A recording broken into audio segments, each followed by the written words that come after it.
नमस्कार, prime time लेकर मैं हूं आपके साथ सोहेल खान। आप देख रहे हैं बंसल न्यूज। शुरुआत करेंगे नाम की सियासत के साथ।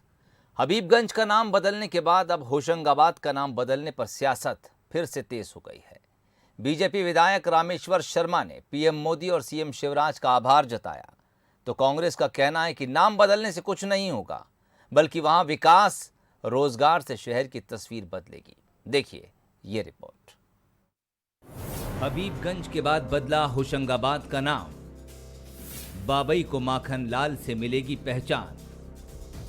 नाम बदलने पर सियासत ने फिर पकड़ी रफ्तार। बीजेपी ने किया स्वागत, कांग्रेस ने पलटवार। हबीबगंज स्टेशन रानी कमलापति हुआ तो अब होशंगाबाद और बाबई शहर का नाम बदल दिया गया है। केंद्र सरकार ने दोनों शहरों के नाम बदलने को अपनी मंजूरी दे दी है। खुद सीएम शिवराज ने ट्वीट कर कहा कि होशंगाबाद को नर्मदापुरम और बाबई को माखन नगर के नाम से जाना जाएगा। वहीं टीकमगढ़ जिले का शिवपुरी गांव अब कुंडेश्वर धाम होगा। 7 फरवरी को नर्मदा जयंती के दिन से नया नामकरण हो जाएगा। सीएम शिवराज ने इसके लिए पीएम नरेंद्र मोदी और केंद्र सरकार का आभार भी जताया है।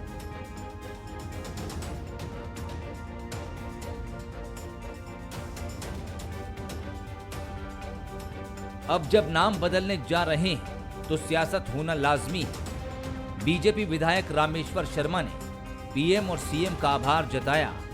साथ ही ओबेदुल्लागंज का नाम रामगंज और शाहजहानाबाद का नाम बदलने की मांग भी कर दी। रामेश्वर शर्मा ने कहा कि हुमायूं, बाबर, अकबर और औरंगजेब सभी लुटेरे थे, इनके नामो निशान मिटा दिए जाने चाहिए। वहीं कांग्रेस का कहना है कि नाम बदलने से कुछ नहीं होगा, बल्कि वहां विकास और रोजगार से शहर की तस्वीर बदलेगी। ये भारत के अंदर एक अच्छी प्रवृत्ति शुरू हुई है माननीय प्रधानमंत्री जी के नेतृत्व में। जो लुटेरे हैं, जिनने इतिहास को लूटा है, जिनने मठ और मंदिर तोड़े हैं, ऐसे लुटेरों के नाम पर अगर कोई नगर और शहर है तो उनको भी बदला जाए। अब्दुल्लागंज क्या है, इसको बदलो, रामगंज करो, ऐसे सारे नाम बदलो। शाहजहानाबाद क्या है, इसके बदलो। और इसलिए क्योंकि जिनके नामों के पीछे भारत का कोई इतिहास ना हो, जिनके नामों के पीछे भारत की कोई प्रभुता ना हो, भारत की एकता ना हो, भारत की अखंडता ना हो, केवल वो नाम एक आतताई, आक्रांता और लुटेरों के रूप में हो और उनके नाम लेकर हम जो है नगर और शहरों में निवास करें, ये अपराध है, ये पाप है। नाम बदलने से कुछ नहीं होगा।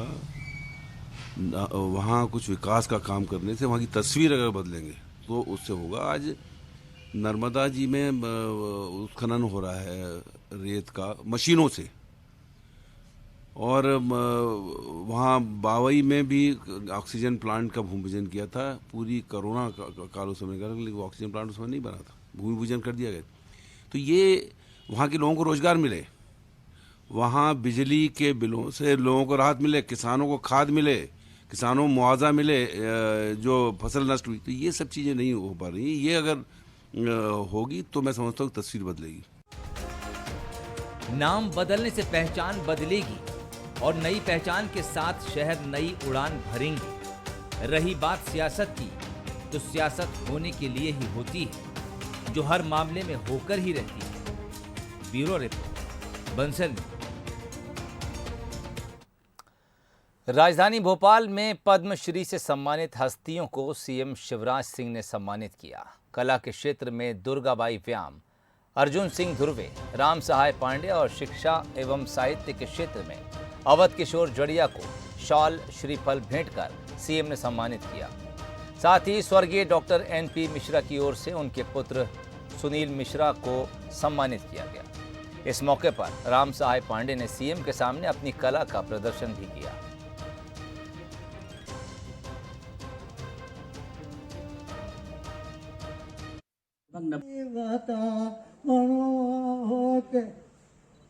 सीता हे राम जी धनुष करो तोरे, सीता हे मात मनो राम जी धनुष करो।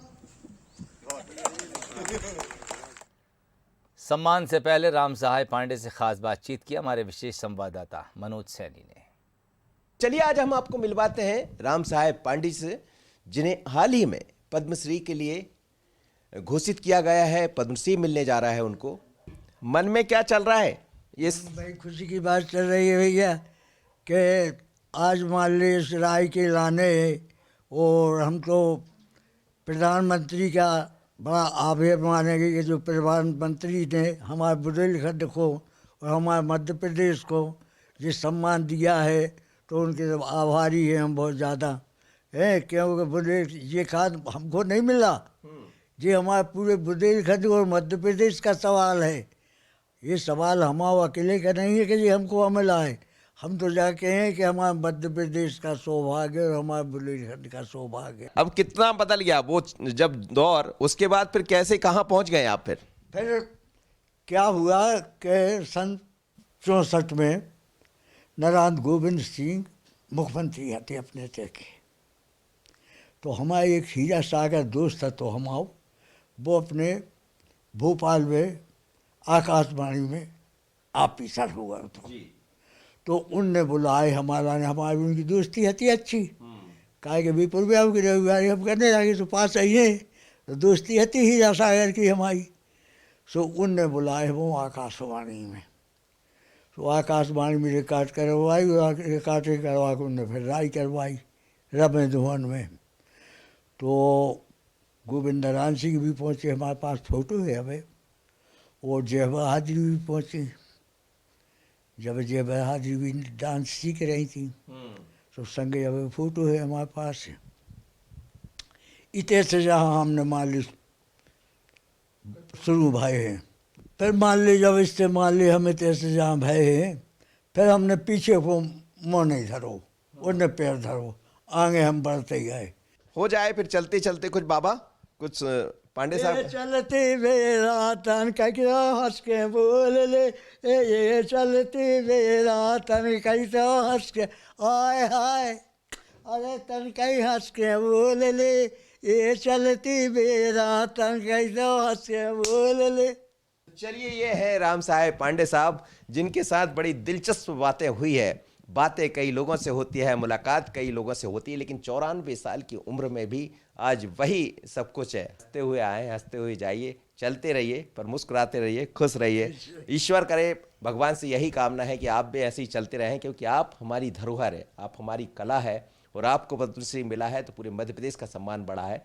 ऐसी कलाएँ भारत को, देश को, मध्य प्रदेश को एक नई ऊंचाई देती है। ये हम सब के लिए गौरव का विषय है। मुझे और आशीष को दीजिए इजाजत।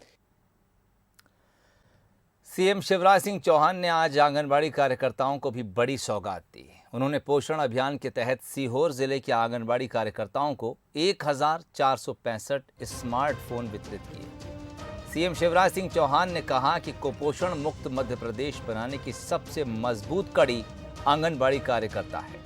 वो सभी आवश्यक उपाय करती हैं, लेकिन बच्चों की तकनीकी ढंग से पोषण की निगरानी की जा सके और आंगनबाड़ी कार्यकर्ताओं को भी सही जानकारी हो, इसलिए स्मार्टफोन उन्हें दिए जा रहे हैं। ये स्मार्टफोन आपके काम में आसानी लाएगा, ये एक वैज्ञानिक तरीका है। उन्होंने आगे कहा कि इसलिए सभी बहनों से निवेदन है, इसका सही तरीके से उपयोग करें। वैज्ञानिक ढंग से पोषण की निगरानी की जा सके और आंगनवाड़ी कार्यकर्ता को भी सही जानकारी रहे। तो आपके पास ये स्मार्टफोन रहेगा, आंगनवाड़ी कार्यकर्ता कहीं भी आंगनवाड़ी में दर्ज हितग्राहियों की पूरी सूची मोबाइल पर किसी भी समय देख पाएंगे। बच्चों की हो चाहे किशोरी बालिकाओं की हो, निगरानी करना बहुत आसान हो जाएगी। और वास्तव में सही ढंग से ट्रैक करने के लिए, रिकॉर्ड रखने के लिए जो उपाय हम कर रहे हैं, उसकी जानकारी के लिए आपको दिया गया है। ये वैज्ञानिक तरीका है, इससे अच्छा तरीका कोई हो नहीं सकता। इसलिए मेरा सभी बहनों से ये निवेदन है कि इसका ढंग से उपयोग करें। 3 महीने से उद्घाटन का ही इंतजार कर रहा है। इससे न केवल हजारों यात्रियों को परेशानी हो रही है, बल्कि आसपास के दुकानदारों का बिजनेस भी बिल्कुल ठप है। देखिए इंदौर से ये खास रिपोर्ट। इंदौर से आपको कहीं भी जाना हो तो आपको सरवटे बस स्टैंड से ही बस पकड़नी पड़ेगी। यहाँ से रोज करीब 600 बसें चलती हैं, जिनमें हजारों यात्री सफर करते हैं। 3 साल पहले इस बस स्टैंड को जर्जर घोषित कर दिया गया था। उसके बाद 14 करोड़ की लागत से नया बस स्टैंड बनकर तैयार हो चुका है, लेकिन पिछले 3 महीने से वो उद्घाटन की बाट जो रहा है। देखो परेशानियाँ तो अभी क्या है, बहुत टाइम से निकल रही है। बाकी ये है कि कस्टमर जो है, जो व्यापारी लोग हैं, ये सभी लोग परेशान हो रहा है कि जल्दी से जल्दी चालू हो जाए तो उसके लिए अच्छा है, बेनिफिट है।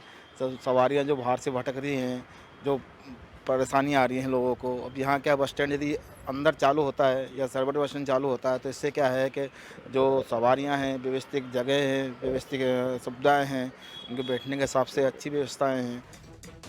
उधर बस स्टैंड शुरू न हो पाने से कांग्रेस को बैठे बिठाए बीजेपी को घेरने का मुद्दा मिल गया है। वो परेशान लोगों की सहानुभूति लेने में जुट गई है। कांग्रेस इसके लिए एक आंदोलन चलाने की तैयारी में है। सरवटे की हम बात करते हैं तो सरवटे जिस तरीके से इतना पैसा, जनता का ही पैसा जो कर वसूलते हैं, उससे उन्होंने सरवटे बस स्टैंड तैयार करा। आज इतनी बसें वहाँ चलती है, इतने लोगों को रोजगार मिलता है, और जिस तरीके से केवल श्रेय की राजनीति के लिए उसका जो उद्घाटन है वो जो नहीं कर रहे हैं और जो जनता को राहत नहीं दे रहे हैं, वो निंदनीय है। कांग्रेस उसका पुरजोर विरोध करती है और आने वाले समय में हस्ताक्षर अभियान और उस जनता की लड़ाई को सड़क पर लड़ने के लिए कांग्रेस तैयार है। वहीं इस पूरे मामले पर विधायक आकाश विजयवर्गीय कांग्रेस पर सियासत करने का आरोप लगा रहे हैं। साथ ही बस स्टैंड के उद्घाटन में देरी को लेकर कई कारण भी गिना रहे हैं। देखिए, कांग्रेस जनता की सेवा तो करती नहीं है, उसके बजाय अननेसेसरीली इश्यूज़ को लेकर के जनता के बीच में जाना, उन्हें परेशान करने का काम करती है। वहाँ के जो व्यापारी हैं वो मुझसे संपर्क में हैं, और शुरू से जब बीच में कोरोना के दौरान काम रुक गया था, तब से ही मैं लगातार उनसे संपर्क में हूँ।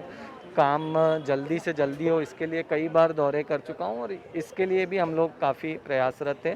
कोरोना की वजह से भी थोड़ा डिले हुआ है इस दौरान, मगर मेरा सभी आपके माध्यम से भी वहाँ के रहवासियों, व्यापारियों से मैं कहना चाहता हूँ कि हम लोग प्रतिदिन उसकी चिंता कर रहे हैं और जल्द से जल्द बस स्टैंड प्रारंभ होगा।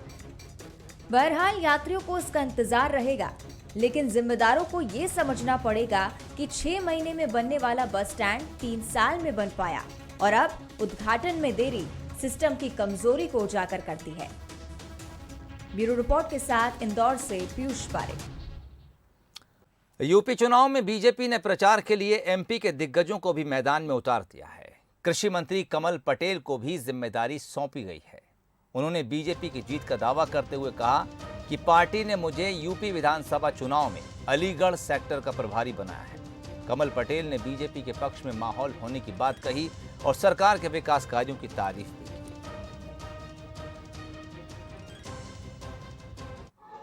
उत्तर प्रदेश के विधानसभा चुनाव में अलीगढ़ जिले की इगलास विधानसभा, बरौली विधानसभा की जिम्मेदारी दी है और मैं यहाँ दौरे कर रहा हूँ। बहुत ही अच्छा वातावरण भारतीय जनता पार्टी के पक्ष में है। गांव-गांव में गरीब, किसान, मजदूर, हर वर्ग प्रधानमंत्री नरेंद्र मोदी जी और मुख्यमंत्री योगी जी के प्रति श्रद्धा रखते हैं, विश्वास रखते हैं कि भारतीय जनता पार्टी को जिताएंगे। गांव-गांव में भाजपा का वातावरण है और निश्चित रूप से भारतीय जनता पार्टी रिकॉर्ड वोटों से जीतेगी और पुनः योगी आदित्यनाथ जी मुख्यमंत्री बनकर उत्तर प्रदेश का चहुमुखी विकास करेंगे।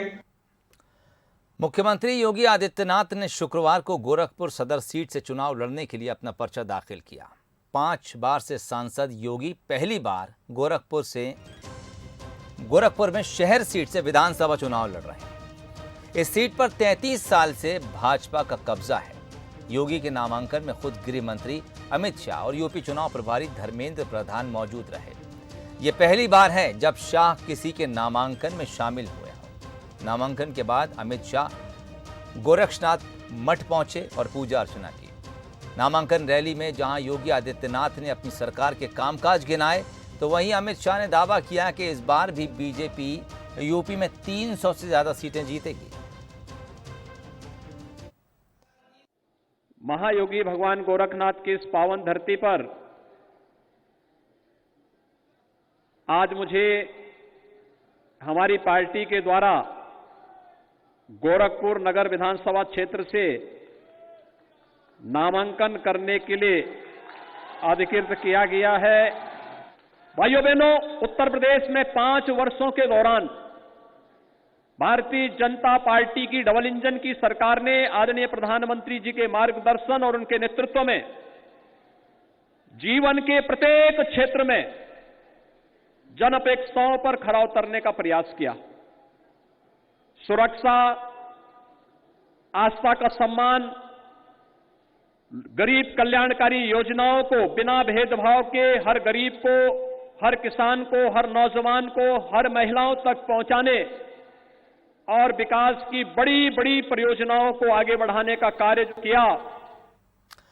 इस खबर के साथ ही बुलेटिन में फिलहाल इतना ही। इजाजत दीजिए, नमस्कार।